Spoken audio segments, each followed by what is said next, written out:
യോഹന്നാന്റെ സുവിശേഷം 9-ാം അധ്യായത്തിൽ നമ്മൾ കാണുകയാണ്.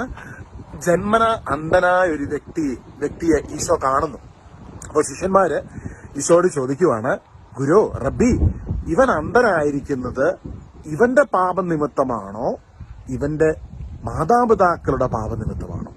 അപ്പോൾ ആ കാലഘട്ടത്തില് വളരെ പ്രസിദ്ധമായൊരു, അല്ലെങ്കിൽ വളരെയധികം പോപ്പുലറായ ഒരു ചിന്താഗതിയാണ്, ഒരു വ്യക്തിക്ക് ഒരു രോഗാവസ്ഥ ഉണ്ടാകുന്നുണ്ടെങ്കിൽ, അല്ലെങ്കിൽ ഒരു വ്യക്തിക്ക് ഒരു ജീവിതത്തിൽ ഒരു പോരായ്മ വരുന്നുണ്ടെങ്കിൽ അത് അവന്റെ പാപം നിമിത്തമാണ്, അല്ലെങ്കിൽ അവന്റെ പിതാമഹന്മാരും മരിച്ചുപോയവരൊക്കെ ചെയ്ത പാപം നിമിത്തമാണ് എന്നുള്ള കാര്യം. അപ്പോൾ ഈശോ ഈ അന്ധനെ കണ്ടു എന്നാണ് ഈ യോഹന്നാന്റെ സുവിശേഷം 9-ാം അധ്യായത്തിന് 1-ാം വാക്യം നമ്മൾ വായിക്കുമ്പോൾ കാണുന്നത്. ഈശോ ഈ അന്ധനെ കണ്ടു. അപ്പോൾ ഈ അന്ധന്റെ തൊട്ടടുത്ത് ആരാ നിൽക്കുന്നത്? ഈശോയാ നിൽക്കുന്നത്. അപ്പൊ ഈശോയോടാണ് ഈ ചോദ്യം ചോദിക്കുന്നത്. അപ്പൊ ഈശോ കൊടുക്കുന്ന ഉത്തരമാണ് 3-ാം വാക്യത്തില്,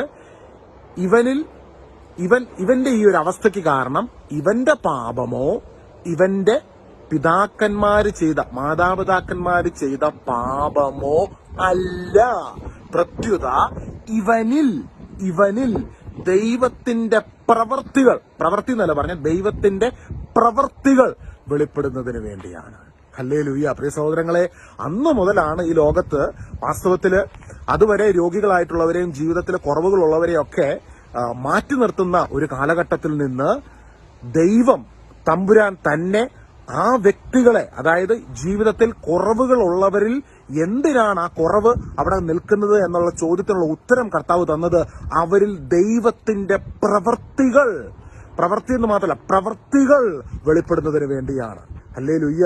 ഈ അന്ധനെ കർത്താവ് സൗഖ്യമാക്കി, പരിപൂർണ സൗഖ്യമാക്കി. ഞാൻ വിശ്വസിക്കുന്നു ഈ അന്ധനായ വ്യക്തി പിന്നീട് അനേകരെ കർത്താവിന്റെ വെളിച്ചത്തിലേക്ക് നയിക്കുന്ന ഒരു വ്യക്തിയായി തീർന്നു. അപ്പോൾ ജീവിതത്തിൽ ഇന്ന് എന്തെങ്കിലും ഒരു കുറവുണ്ടെങ്കിൽ, അല്ലെങ്കിൽ ഒരു ബലഹീനതയുണ്ടെങ്കിൽ, ഒരു പോരായ്മയുണ്ടെങ്കിൽ, അവിടെ ഒരിക്കലും നമ്മുടെ കുറവുകളോ നമ്മുടെ പിതാമഹന്മാരുടെ കുറവുകളിലേക്കല്ല നോക്കേണ്ടത്. ഈശോയിൽ വിശ്വസിക്കുന്ന ഒരു വ്യക്തിയുടെ ഉള്ളിൽ ഈശോ ഇരിക്കുന്നു.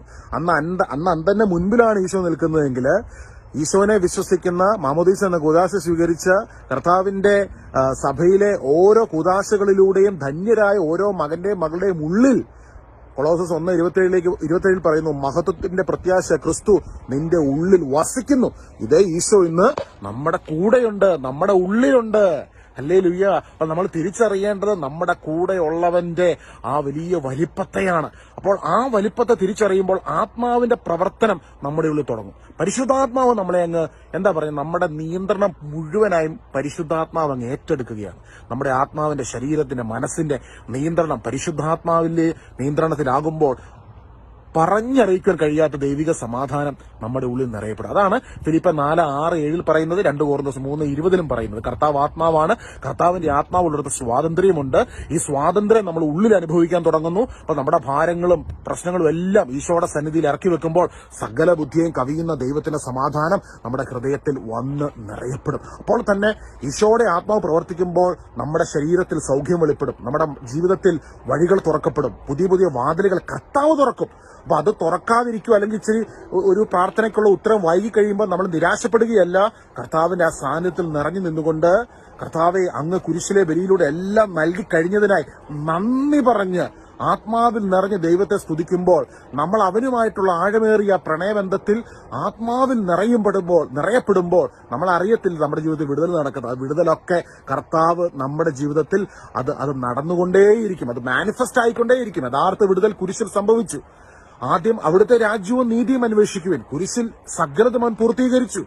ഹല്ലേലൂയ. അതോടുകൂടി വിശ്വസിക്കുമ്പോൾ അതോടുകൂടി സകലതും നമുക്ക് വേണ്ടി നമ്മളോട് ചേർക്കപ്പെടും.